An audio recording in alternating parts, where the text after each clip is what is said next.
आपकी favourite movie कौन सी है? DDLJ। अच्छा, DDLJ, वो क्यों? क्योंकि उसमें मोदी जी है। क्या? मुझे जाने दीजिए बाबूजी, प्लीज बाबूजी मुझे जाने दीजिए।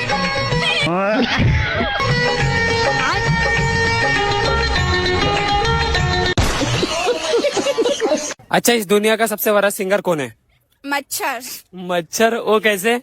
क्योंकि आपको उसके गाने पसंद हो या ना हो, ताली तो आपको बजानी ही पड़ती है। अच्छा, हमेशा लड़कियां ही क्यों खाना बनाती हैं, लड़के क्यों नहीं बनाते? क्योंकि दुनिया का ये कानून है, कैदी को खाना हमेशा सरकारी देती है। आप अपनी पत्नी को किस नाम से बुलाते हैं तो सबसे ज्यादा खुश होती है? मैडम। आप अपनी पत्नी को किस नाम से बुलाते हैं तो सबसे ज्यादा खुश होती है? गोलगप्पा नाम से। आप अपनी पत्नी को किस नाम से बुलाते हैं तो सबसे ज्यादा खुश होती है? भाई मेरी बीवी भी नहीं है, बीवी है ही नहीं तो बुलाऊंगा किसको?